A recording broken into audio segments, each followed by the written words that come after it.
feeling more intense than starting over? If you deleted your homework the day before it was due, as I have, or if you left your wallet at home and you have to go back after spending an hour in the car. If you won some money at the casino and then put all your winnings on red but it came up black. If you got your best shirt dry cleaned before a wedding and then immediately dropped food on it. If you won an argument with a friend and then later discovered that they just returned to their original view. Starting over is harder than starting up.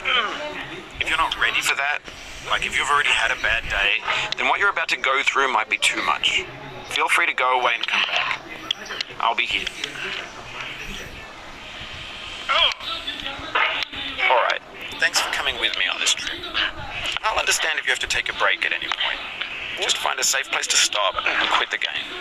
Don't worry, I'll save your progress always, even your mistakes. This game is a homage to a free game that came out in 2002 titled Sexy Hiking. The author of that game was Jazuo, a mysterious Czech designer who was known at the time as the father of B games. The B games are rough assemblages of found objects. Designers slap them together very quickly and freely, and they're often too rough and unfriendly to gain much of a following.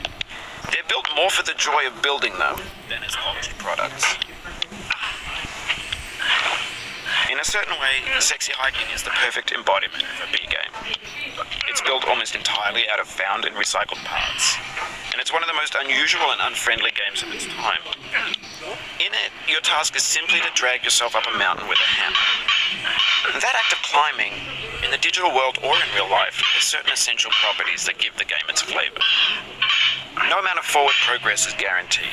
Some cliffs are too sheer or too slippery, and the player is constantly, unremittingly in danger of falling and losing everything. Anyway, when you start Sexy Hiking, you're standing next to this dead tree that blocks the way to the entire rest of the game. It might take you an hour to get over that tree. A lot of people never got past it. You prod and you poke at it, exploring the limits of your reach and your strength, trying to find a way up and over. And there's a sense of truth in that lack of compromise.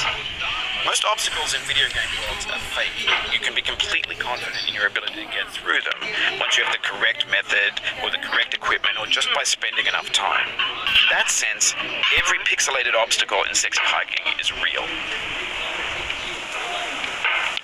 The obstacles in Sexy Hiking are unyielding, and that makes the game uniquely frustrating. But I'm not sure Jazuo intended to make a frustrating game. The frustration is just essential to the act of climbing, and it's authentic to the process of building a game about climbing. A funny thing happened to me as I was building this mountain.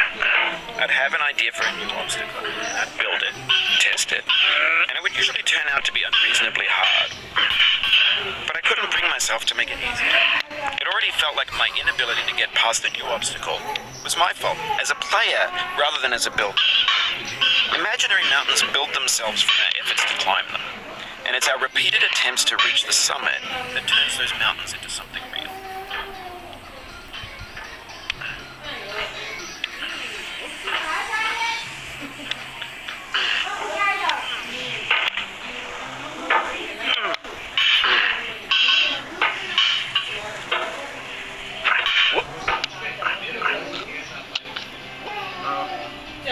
Oh, you just lost a lot of progress. That's a deep frustration, a real punch in the gut.